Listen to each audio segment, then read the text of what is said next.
Hello friends, অনেক দিন পর ব্লগে ফিরলাম। আর হঠাৎ করে আমাদের প্ল্যান হলো আমরা ঘুরতে বেরাবো। তো আমার গাড়িটা নিয়ে সবাই বেরিয়ে পড়লাম লাভার উদ্দেশ্যে। আর এই মুহূর্তে আছি আমি লাভাতে।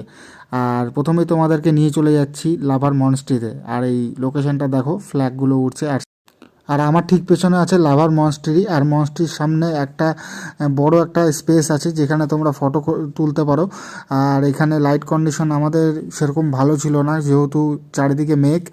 আর বাইরেটা দেখো তোমরা। আর এই যে আমার বন্ধুরা সবাই দাঁড়িয়ে আছে, এখানে আমরা কিছু ফটো তুলেছি।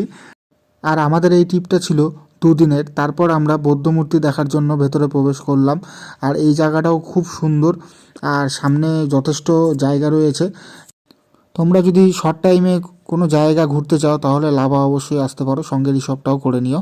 আমরাও করেছি, নেক্সট ভিডিওতে আসবে। আর এই সামনে দেখো, এই চাকাগুলো আমি ঘোরাচ্ছিলাম না, জানি না কি জন্য এটা ঘোরাই, সবাই ঘোরায় তাই আমিও ঘোরালাম।